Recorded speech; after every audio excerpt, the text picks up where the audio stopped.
Thank you, G-Defy, for being a sponsor of Newsmax Podcast. G-Defy shoes are the best choice for walking, running, and standing.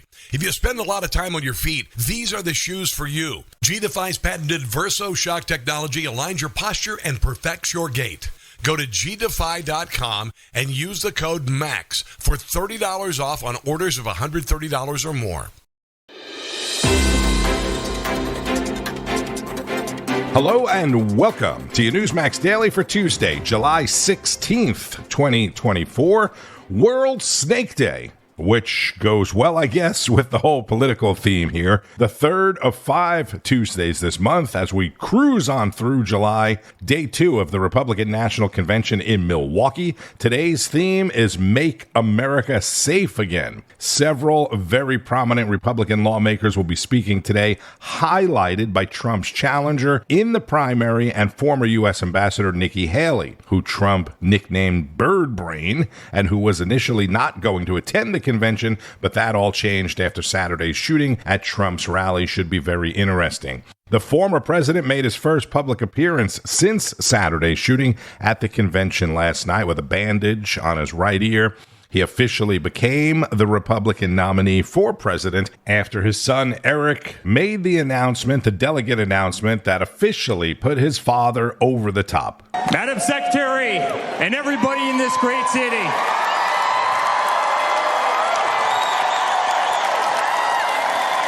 on behalf of our entire family and on behalf of the 125 delegates in the unbelievable state of Florida, we hereby nominate every single one of them for the greatest president that's ever lived, and that's Donald J. Trump,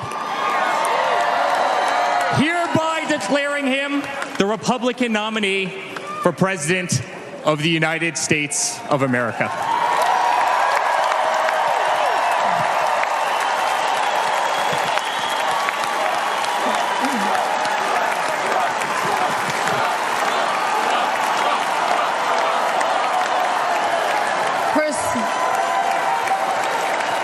Pursuant to the announcement of the delegation and the rules and procedures of this convention, Florida, 125 votes, President Trump.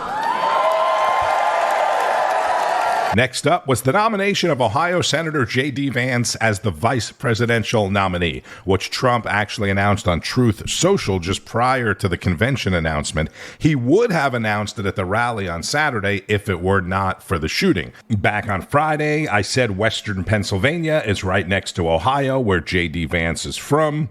It's the last rally before the convention. Trump is definitely going to make the announcement, and it is almost definitely going to be J.D. Vance, unless there was a wild card pick, which I said would be Ron DeSantis or maybe Tulsi Gabbard. Delegates and alternates, ladies and gentlemen, I am proud to announce that Senator J.D. Vance has the overwhelming support of this convention to be the next Vice President of the United States. James David Vance, a true byproduct of everything that America stands for and the American dream. Grew up with divorced parents. His mother had multiple husbands, problems with addiction. He ended up being raised by his grandparents, went to the military, U.S. Marine, Ohio State and Yale University graduate, famous author turned senator in his home state of Ohio, is now Donald Trump's 2024 running mate, and he will speak on Wednesday. South Carolina Senator Tim Scott, who was a serious contender for VP, spoke at the convention Monday. I'll play some of that in a moment, as well as Georgia Congresswoman Marjorie Taylor Greene. First, President Biden is in Las Vegas today, where he'll be speaking at the NAACP National Convention.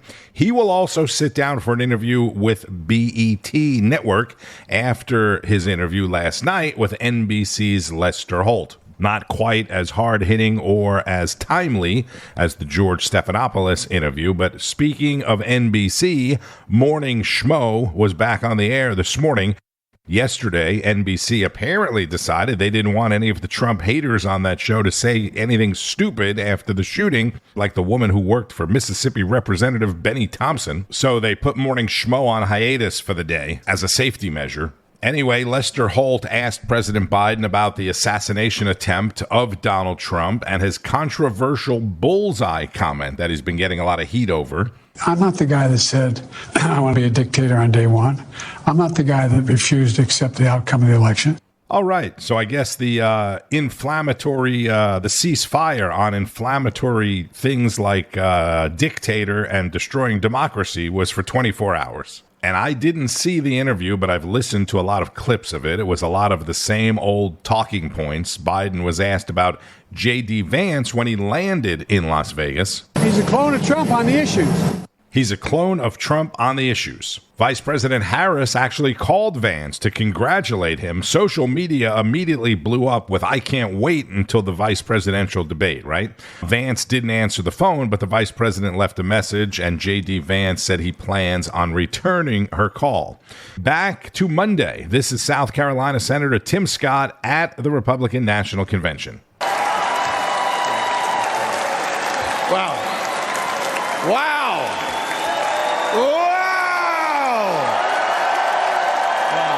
Thank you so much. Thank you. Hello, Milwaukee! Are you ready for 4 more years of Donald Trump?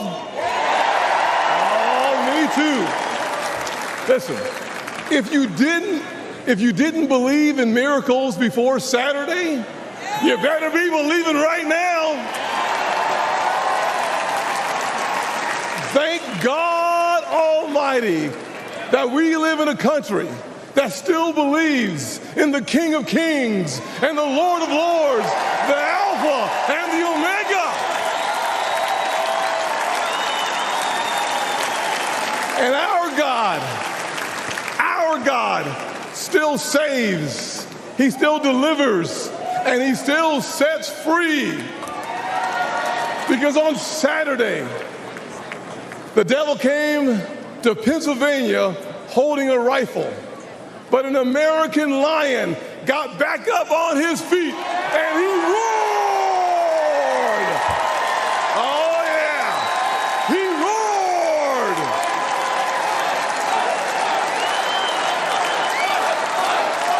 Yeah, yes he did.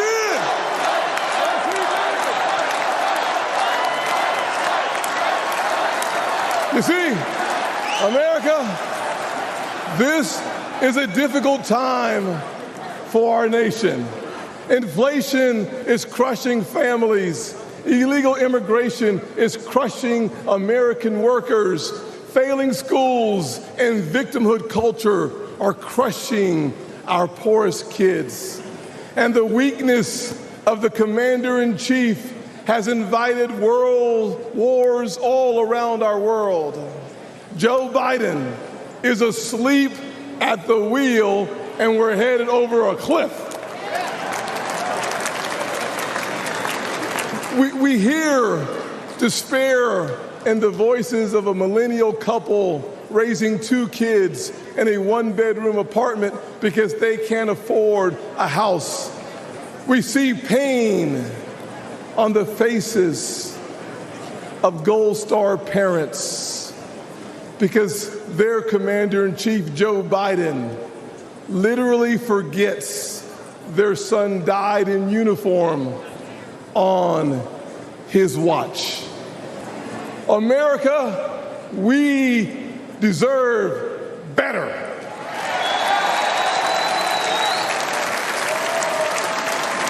We deserve so much better. I was raised by a single mom in poverty. We had plastic spoons, not silver spoons. But she taught me to work hard, to take responsibility, and reject victimhood. Thank God for my wonderful mama.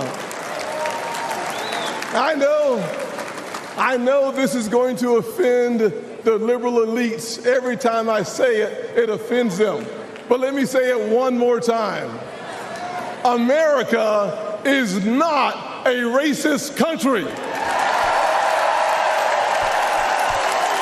South Carolina Senator and former presidential candidate Tim Scott, whose speech was phenomenal. He's a very inspiring guy, definitely has a bright future in the Republican Party, and has a bright future in the very lucrative public speaking arena. And next. Good evening. I'm Glenn Youngkin, the governor. The governor of the home of Washington, Jefferson, Madison, and Monroe, the great Commonwealth of Virginia.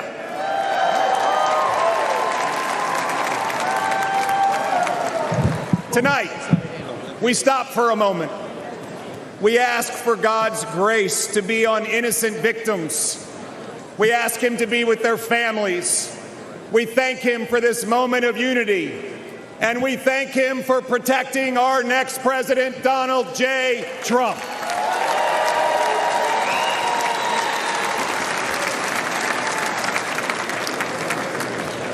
And tonight, our nation can have the conversation that so many families have at their kitchen tables. Yes, those tough conversations. How do we make it all work? The conversation young families from Midlothian, Virginia, till Milwaukee, Wisconsin, whose dreams of buying a home have been shattered by 7.5% mortgage rates.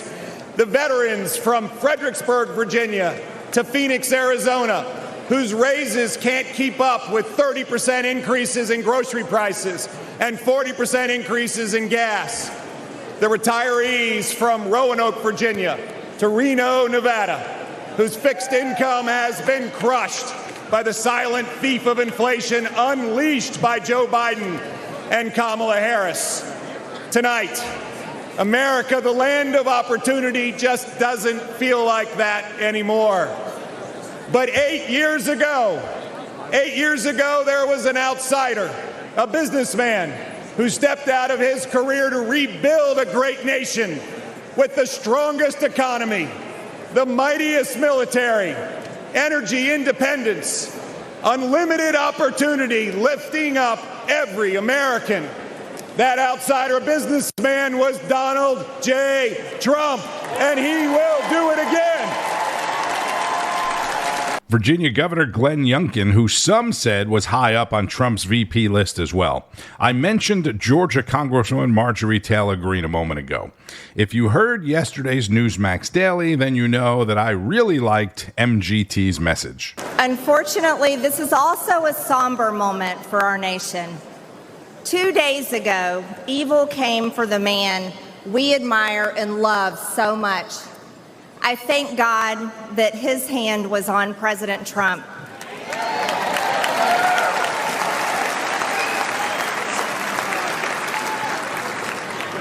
And I pray for the family of Corey Comperatore, who was killed at the rally, and for other attendees who were wounded. Corey embodied the spirit of America First.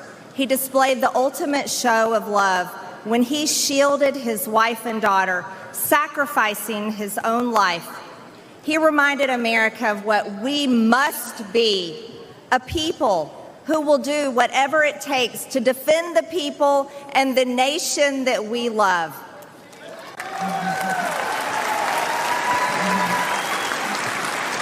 Thank you. I love you too.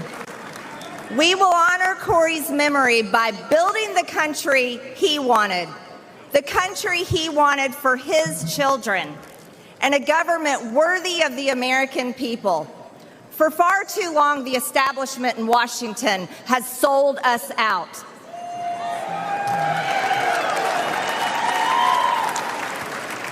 They promised unity and delivered division. They promised peace and brought war. They promised normalcy and gave us Transgender Visibility Day on Easter Sunday.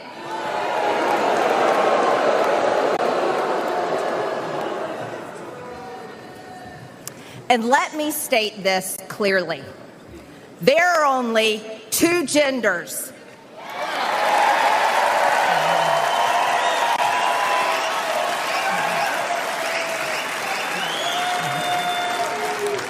And we are made in God's image. Amen. And we won't shy away from speaking that simple truth ever. Georgia Rep. Marjorie Taylor Greene, who, like she said, doesn't ever shy away from speaking her mind. The rest of her speech pretty much focused on the border and immigration.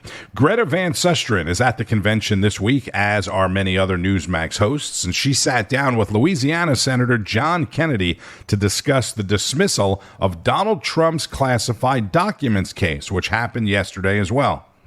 Louisiana Senator, member of the Senate Judiciary Committee, John Kennedy joins me. What do you think about the ruling?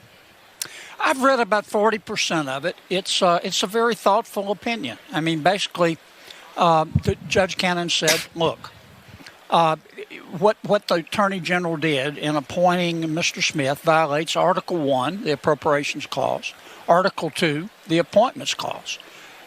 She turned to the Department of Justice and said, show me a statute that gives the Attorney General the authority to do this, and show me an appropriation that shows he has the authority to spend the money. And she concluded that the Justice Department couldn't do that. It'll go up on appeal, probably go to the Supreme Court. Do you expect this to be reversed? I do not. Well, it's a case of first impression for the 11th Circuit, so it'll go next to the 11th Circuit. Other courts have upheld the authority of the Attorney General to do this, but there's clearly a split, and my guess is it'll go to the Supreme Court. But look, it's not a cavalier decision. It's a 93-page opinion. It's very well written. But the problem is that it gives way too much authority to go after your political enemy. And that's one of the points that she made, not in those terms, but she said, look, an average U.S. attorney has to be nominated by the president pursuant to a statute and confirmed by the Senate. Here we have a special counsel which has enormous power, much more power than an average U.S. attorney, who was not nominated by the president. He basically was appointed by the Attorney General and was not confirmed by the Senate. Where'd the money? I mean, what was the limit on the budget? What's the limit on the budget? And then she said, and where's the appropriation? Where's the appropriation? And we've never appropriated money for it. So it will be portrayed by some as shooting from the hip, but it's a 93-page opinion, and it's pretty well written based on the part I've read. I'm not the judge, obviously, and nobody asked me, but I would have actually thrown this case out earlier on something else, and that was that the Trump lawyers filed a motion to dismiss for selective prosecution. And you have selective prosecution when you don't prosecute people who are similarly situated. Yeah. And you had Bill Clinton had classified documents in his socks. Hillary Clinton had the server in her basement. Mike Pence had the stuff in Indiana. Biden had his stuff in his garage, and they only went after Trump. Yeah. Well, I think most Americans, most fair-minded Americans, have concluded that Trump would not have been prosecuted for these charges. There's only one person in the world that would have been prosecuted for most of the charges that President Trump was charged with, and that's President Trump. Well, but the thing is, in reality, this is what bothers me. I do not believe for 1 second. I know every single one of those people, and I bet you do too. You know them. Not one of them was going to sell secrets to Kim Jong-un or to Iran or to Russia. No. They are not. You may disagree with them politically, but they are not. They're not patriots. They're sloppy. Well, we just don't prosecute our political enemies in America just sloppy. Because they're our political enemies. That's the sort of thing that goes on in a country whose Powerball jackpot is 287 chickens and a goat. Yeah. We don't do that in America. Louisiana Senator John Kennedy, who is an attorney, as is Greta Van Susteren. If you didn't quite catch it, he said it's the sort of stuff that goes on in a country whose Powerball jackpot is 287 chickens and a goat. He's always entertaining, and here's what he had to say about J.D. Vance. What do you think of your colleague, J.D. Vance? Senator Good guy. Vance? Why? Good guy. Why is he a good choice? Smart, sagacious, thoughtful. Young? Too young? And age is going to be an issue in this race. And look, of all the people mentioned, the person who has points of view most similar to President Trump is J.D. But is that a good idea? Do you want someone who can challenge him a little in private? Oh, JD will challenge himself. He'll challenge President Trump. He's always testing his assumptions against the arguments of his critics. That's why I call him sagacious. He's not emotional. He doesn't foam at the mouth. He's thoughtful. He's deliberate. He'll debate you. Louisiana Senator John Kennedy on the record with Greta Van Susteren. That's 6 o'clock Eastern on Newsmax. So I told you a little bit about J.D. Vance's personal background, right? Great story, the American dream type of thing. Politically, Vance supported the overturning of Roe v. Wade. He's opposed U.S. military aid for Ukraine and is a strong supporter of Israel.